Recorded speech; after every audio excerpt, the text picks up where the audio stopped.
하나님, 오늘도 새로운 하루를 주시고 이른 아침 제일 먼저 주님 앞에 나오게 하시니 감사합니다. 하나님의 은혜와 사랑이 이 아침에도 따뜻하게 우리를 감싸고 있음을 느낍니다. 오늘도 우리의 마음을 정결하게 하시고 우리의 생각을 바르게 붙잡아 주시옵소서. 하나님의 손길이 우리를 모든 악한 것으로부터 지켜주시고 하나님 주시는 참된 평화가 우리 마음에 가득해 하여 주시옵소서. 특별히 이 시간 우리의 마음 속에 있는 근심과 염려를 모두 하나님 앞에 내려놓기 원합니다. 여호와께서 사람의 걸음을 정하시고 그의 길을 기뻐하시나니 그는 넘어지나 아주 엎드러지지 아니함은 여호와께서 그의 손으로 붙드심이로다 하신 그 말씀을 마음에 새기며 믿음으로 고백합니다. 그러므로 주님께 간구합니다. 혹시나 우리에게 여러 시련과 역경이 올지라도 당황하지 않게 하시고 믿음으로 당당하게 하여 주시옵소서. 우리가 잠시 넘어지더라도 아주 엎드러지지 않도록 하나님께서 전능하신 손으로 우리를 붙잡아 주시는 줄 믿습니다. 모든 걱정과 근심을 다 주님 앞에 내려놓고 참된 평안과 기쁨을 누리는 주님의 참 백성이 되게 하여 주시옵소서. 하나님, 오늘은 스승의 날입니다. 우리 인생의 여정에 좋은 선생님들을 허락하여 주심에 감사를 드립니다. 우리를 지혜와 사랑으로 가르치고 지도해 주셨던 선생님들이 있었기에 우리가 성장하고 발전할 수 있었습니다. 선생님의 헌신과 노고에 대한 감사의 마음을 잊지 않는 우리가 되게 하여 주시옵소서. 또한 우리가 누군가에게는 스승의 역할을 하고 있을 터이니 그때마다 우리가 선한 영향을 미치며 그들의 기억에 깊이 남는 바른 선생님이 되게 하여 주시옵소서. 하나님, 특별히 대한민국의 교육 환경을 위해 기도합니다. 우리의 학교가 다양성과 포용성을 존중하며 모든 학생들에게 유익한 학교가 되게 하여 주시고 학생들의 잠재력을 최대한 발휘하도록 좋은 환경을 제공할 수 있는 질 높은 교육의 현장이 되기를 원합니다. 생존과 경쟁에서 승리하는 법만을 가르치는 학교가 아니라 모두가 함께 잘 살아가는 법을 가르치는 학교가 되게 하시고 한 마음으로 지구와 세계 공동체를 아름답게 만들어가는 공생의 법을 가르치는 지혜로운 학교가 되게 하여 주시옵소서. 특히 선생님들 가운데 함께 하셔서 바른 생각을 가르치고 선한 인격을 세워주는 진정한 교육자들이 되게 하여 주시옵소서. 학생들의 창의성을 개발하고 새로운 지식에 대한 열정을 심어주며 멋진 비전을 심어주고 아름다운 영감을 주는 선생님들이 되게 하여 주시옵소서. 하나님, 우리 학생들 역시 지식을 습득하고 지혜를 배울 뿐 아니라 세상을 이해하고 바르게 성장할 수 있도록 인도해 주시옵소서.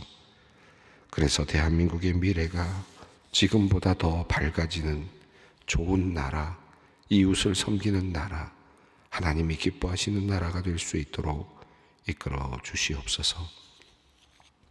소망교회를 위해 기도합니다. 우리 소망교회가 사도의 가르침을 받아 서로 교제하고 떡을 떼며 오로지 기도했던 초대교회처럼 마음을 같이하여 오로지 기도에 힘쓰는 교회가 되게 하여 주시옵소서.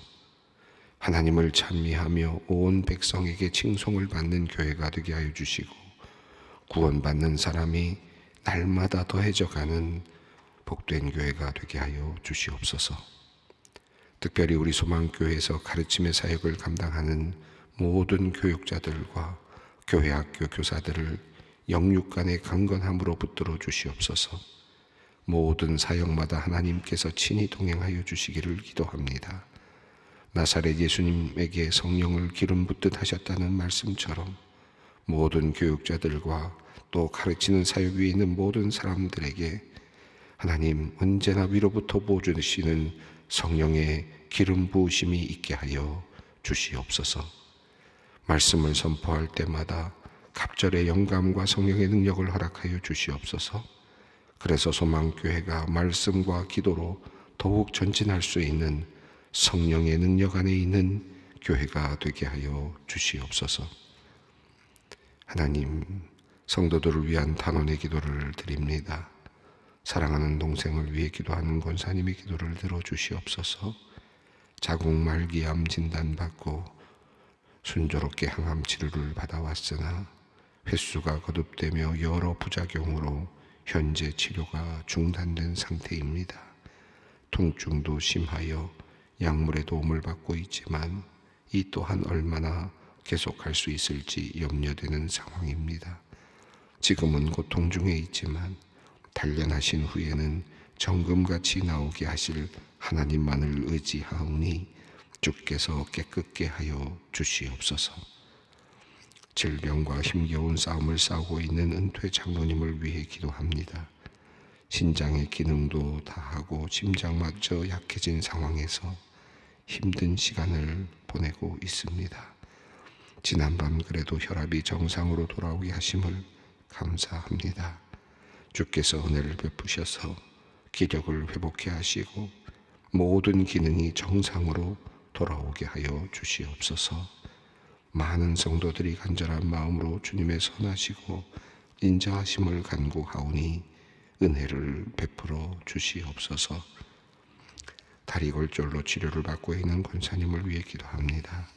분주한 여러 가지 일정 중에 마음껏 움직일 수 없어 속상한 마음도 있습니다마는 하나님께서 모든 것 맡기라는 주님의 음성으로 듣고 치료에 임합니다. 하나님께서 가장 선한 길로 인도하여 주시고 건강도 속히 회복해 하여 주시옵소서. 이제 말씀 앞으로 나아갑니다. 오늘도 우리에게 찾아오셔서 조용하고 세밀하게 말씀하시는 하나님의 음성 듣기 원합니다. 에스라의 말씀을 통해 하나님의 뜻을 깨닫고 또한 결단하는 시간이 되게 하여 주시옵소서. 예수님의 이름으로 기도드립니다. 아멘. 오늘 우리에게 주시는 하나님의 말씀입니다.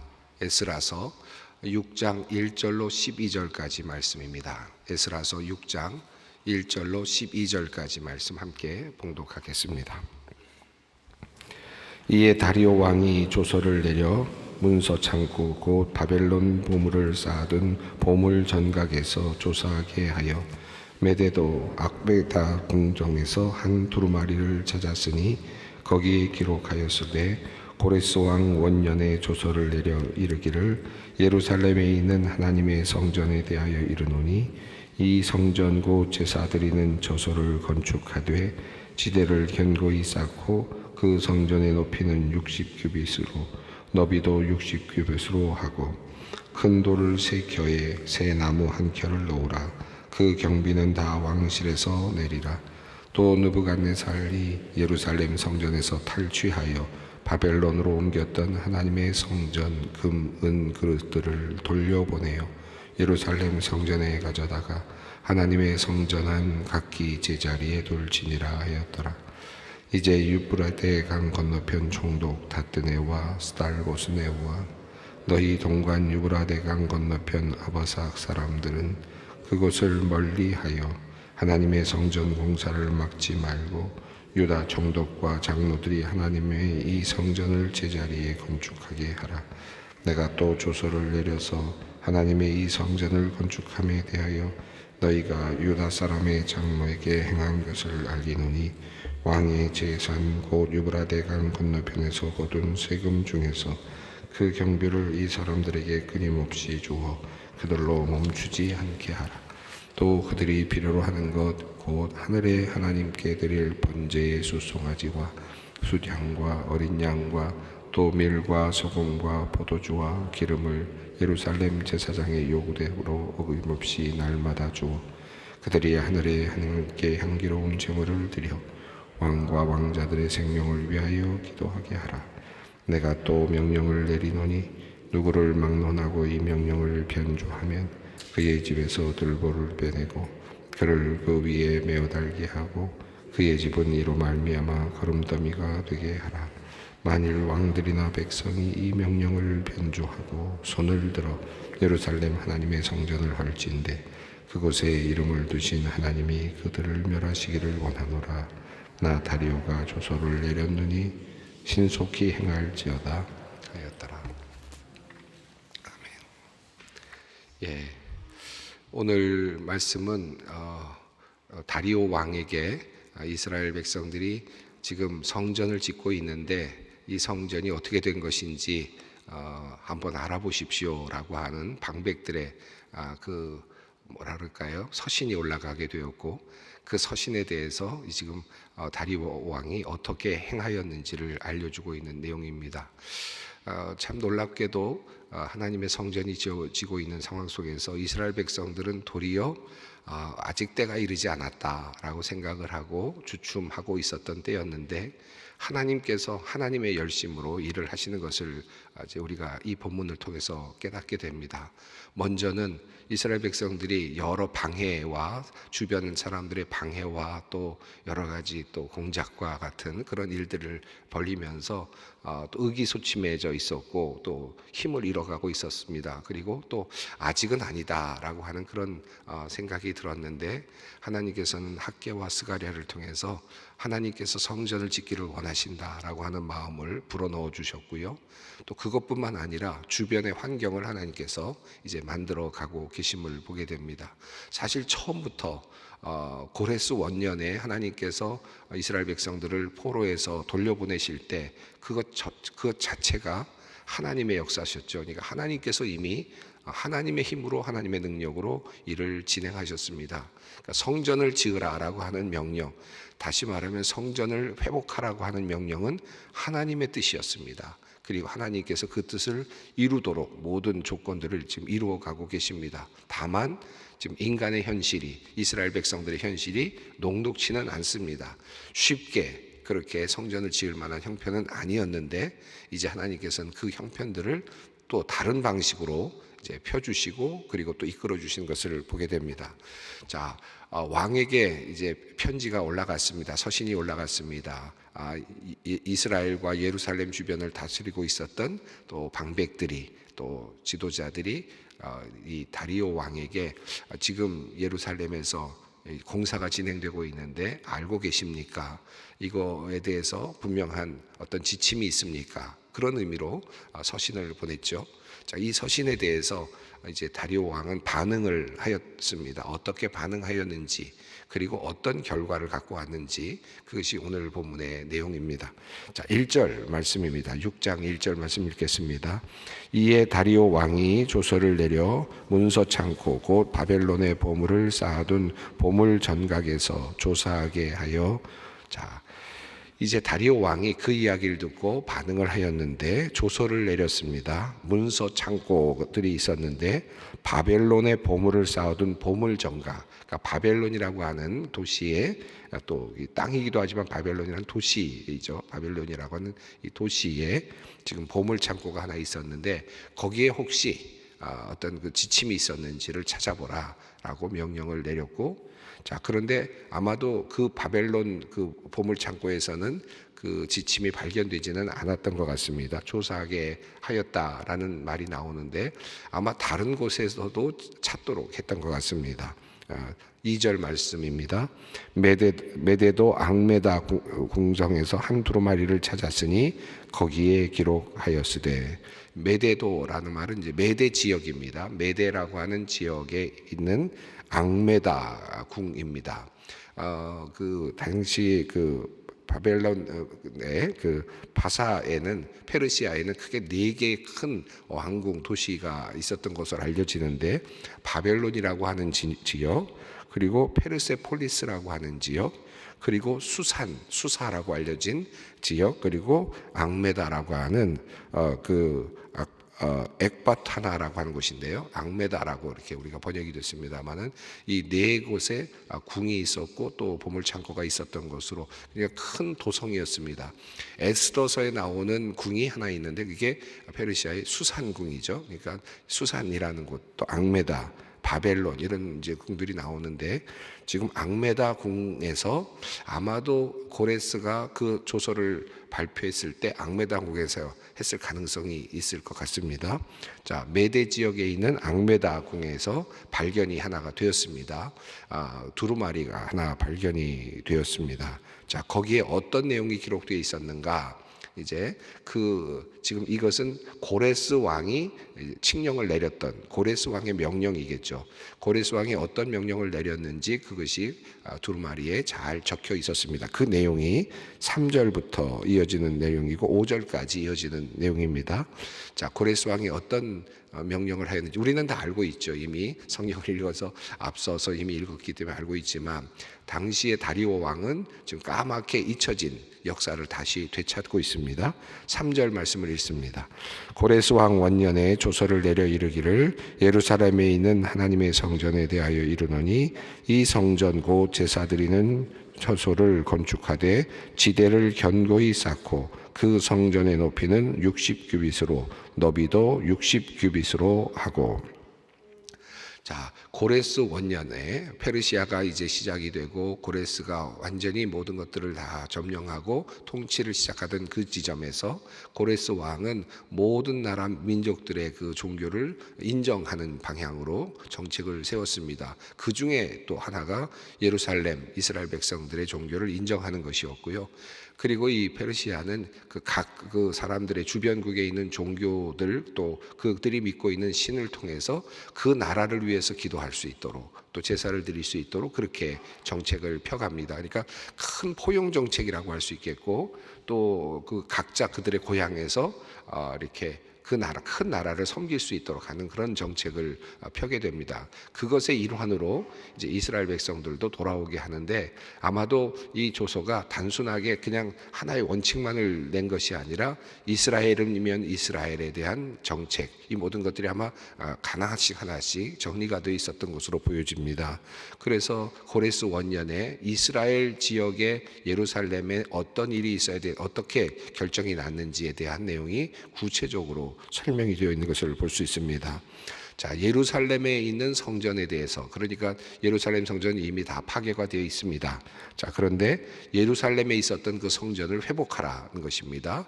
자, 그런데 그 성전 곧 제사 드리는 처소를 이제 새롭게 건축하는데 지대를 견고히 쌓고라는 말은 어떤 바탕을 제대로 쌓으라, 기초를 잘 쌓으라는 의미로도 의미가 있겠습니다만은 성전의 기초 그러니까 그 땅 그러니까 그 지역, 그 아람어의 내용으로 본다면 그 땅에 지어라라는 뜻입니다. 그러니까 바로 그 자리에 지어라. 그러니까 성전이 있었던 바로 그 자리에 지어라라고 하는 그런 명령입니다. 옛 기초 위에 지어라라는 의미로 그렇게 해석을 합니다. 그리고 심지어는 성전의 높이와 또 그 너비도 규정을 해 주었습니다. 60규빗 또 너비도 60규빗, 높이 60, 너비도 60 이렇게 되어 있습니다. 사실 열왕기상 6장 2절을 보면 솔로몬의 성전의 크기를 보면 길이가 60, 그리고 너비는 20, 높이가 30입니다. 그런데 지금 이 고레스 왕이 이야기하는 것은 60, 높이도 60이니까 높이는 2배 정도 되고요. 또 너비도 3배 정도 되는. 근데 여기 또 길이는 나와 있지는 않습니다. 그러니까 이 훨씬 더 큰 성전을 지으라고 하는 그런 명령처럼 보이기도 합니다. 이렇게 해서 큰 성전, 본래 있던 성전보다 도리어 더 큰 성전에 대한 그런 청사진이 나와 있는 것을 볼 수 있고요. 그리고 4절입니다. 큰 돌 3켜에 새 나무 1켜를 놓으라. 그 경비는 다 왕실에서 내리라. 우선은 그 옛 터 위에 성전을 지어라 라는 것이 첫 번째 명령이었고, 자, 크기까지도 지정을 해 주었습니다. 두 번째 명령이었고요. 세 번째는 큰 돌 3켜에 새 나무 1켜, 그러니까 돌 3개가 이어진 다음에 그 다음에는 나무가 하나 끼어 있는 형태입니다. 이 내용은 성전을 지었을 때도 비슷한 그런 내용이 발견되는데, 열왕기상 6장 36절을 보면 다듬은 돌 3켜에 백향목 두꺼운 판자 1켜를 세워서 그 둘레를 막았고 그리고 안뜰을 형성했다라고 하는 그런 표현이 나옵니다. 그러니까 성전의 바깥을 만들 때 안뜰을 만들고 경계를 만들 때 그 벽이 이렇게 돌 세 개와 그다음에 또 나무 한 켜 이렇게 이어지는 것을 볼 수 있는데 그것도 거의 비슷한 형태로 지금 명령이 주어진 것을 볼 수 있습니다. 그러니까 세 번째 명령은 이렇게 돌 세 켜에 그리고 나무 한 켜의 방식으로 그렇게 이제 둘레를 쌓으라는 것이고요. 그리고 경비, 그러니까 여기서 비용입니다. 비용은 다 왕실에서 낸다 라고 하는 것입니다. 이스라엘 백성들이 돌아와서 건물을 짓는다는 것이 쉽지는 않았고 또 재정적으로도 어려워서 그들이 주춤하고 있었습니다. 그러니까 참 힘들었을 텐데 다시 보니까 경비까지도 왕이 낸다라고 하는 그런 내용이 조서에 들어있는 것을 발견하게 됩니다. 그러니까 도리어 그들은 그냥 겨우 돌아오는 정도의 수준에 불과했는데 원래 고레스 왕의 조서에는 경비까지도 국가가 다 부담하는 것으로 이렇게 되어 있는 것을 도리어 발견하게 된 것이죠. 자, 5절 말씀을 읽습니다. 또 느부갓네살이 예루살렘 성전에서 탈취하여 바벨론으로 옮겼던 하나님의 성전 금, 은 그릇을 돌려보내어 예루살렘 성전에 가져다가 하나님의 성전 안 각기 제자리에 둘지니라 하였더라. 자, 여기에 또 다른 하나의 조건이 나오는데 느부갓네살, 바벨론의 느부갓네살 왕이 이스라엘 백성들을 다 포로로 잡아갈 때 성전 안에 있던 금과 은과 모든 그릇들을 다 가지고 가서 자신의 보물 창고에 두었던 것을 다시 꺼내준다고 주었다라고 하는 내용이 앞서 나왔었는데 그것을 원래 성전의 제자리에 두어라 라고 그렇게 이야기를 했습니다. 이것이 고레스 왕이 원년에 그 나라를 파사를 세우면서 원년에 정책적으로 펼쳤던 그런 내용이고 조서로 정리되어 있는 두루마리에 적혀 있는 내용이었습니다. 자, 여기까지를 확인한 이제 그 다리오 왕은 이제 그 다음에 명령을 내립니다. 6절부터는 다리오 왕의 명령입니다. 그러니까 3, 4, 5절은 고레스 왕의 명령서였다면 이제 6절부터는 그것을 읽고 이제 후대 왕 다리오가 어떻게 결정을 했는지 이것은 이제 현실적으로 이스라엘 백성들에게 적용이 되는 것이었는데요. 오늘 본문의 전체가 바로 이 다리오 왕의 조서의 내용입니다. 자, 6절 말씀을 읽습니다. 이에 유브라데강 건너편 총독 다뜨네와 스달보스네와 너희 동관 유브라데강 건너편 아바삭의 사람들은 그곳을 멀리하여 7절 있습니다. 하나님의 성전 공사를 막지 말고 유다 총독과 장로들이 하나님의 이 성전을 제자리에 건축하게 하라. 예, 여기서 지금 이제 다리오 왕은 그 지역을 다스리고 있는 총독들 또 그곳에 있는 관리들에게 명령하기를 그곳을 멀리하라라는 말은 그곳을 통제하지 말라라는 것입니다. 너희가 거기에 간섭하지 말라라는 뜻인데 그리고 더 나아가서 간섭하지 말 뿐만 아니라 성전을 짓는 것을 막지도 말아라 라고 말합니다. 그리고 도리어 재촉해서 성전을 그 자리에 원래 자리에 건축할 수 있도록 그렇게 도와주라, 독려하라 라고 하는 명령을 내렸습니다. 그러니까 성전 건축은 이제 왕의 뜻이 된 것이죠. 국가적인 어떤 하나의 중요한 하나의 계획이 되었습니다. 그리고 이어서 또 조서까지 내렸습니다. 8절입니다.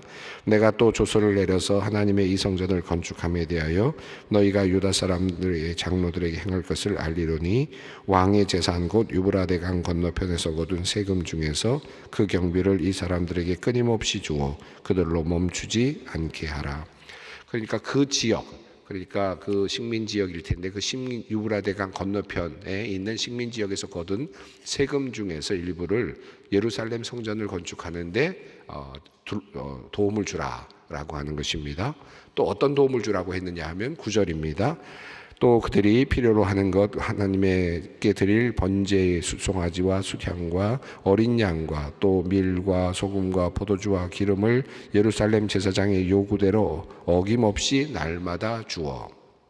자, 제물들, 제사를 드리는 모든 제물들과 관련된 모든 필요를 다 제사장들에게 주어서 자, 결국은 제사가 완전하게 이루어질 수 있게 하라는 것이죠. 성전의 기능이 제대로 돌아갈 수 있게 해달라라고 하는 겁니다. 이것이 지금 페르시아 왕 파사 왕의 명령입니다.